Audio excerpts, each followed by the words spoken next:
আসসালামু আলাইকুম সবাইকে। কালকে বিকেলে ভাবতেছিলাম সন্ধ্যার নাস্তায় কী খাবো।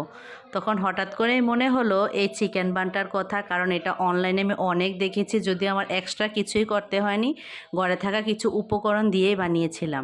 ইস্ট, গুঁড়া দুধ, ময়দা, চিনি আর হালকা কুসুম গরম পানি দিয়ে আমি একটা ডো তৈরি করেছিলাম।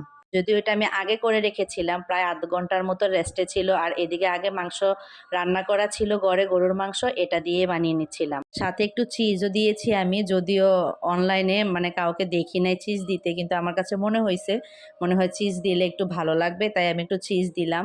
বাচ্চারা দুইজনের জন্য ছোট ছোট বানিয়েছি, আব্বা, আম্মা আর আমি, টোটাল 5টা বানিয়েছিলাম।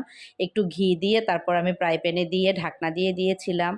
অনেক সুন্দর একটা কালার এসেছিল, আমার কাছে যে কি ভালো লাগছে, অনেক মজা ছিল। এত একটা ঝামেলা হয়নি, যেহেতু মাংস রান্না করা ছিল, সব কিছু হাতের নাগালে ছিল।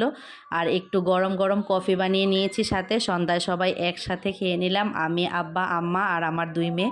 ভালো লাগলে আপনারা রেসিপিটা ট্রাই করে দেখবেন। আল্লাহ হাফেজ।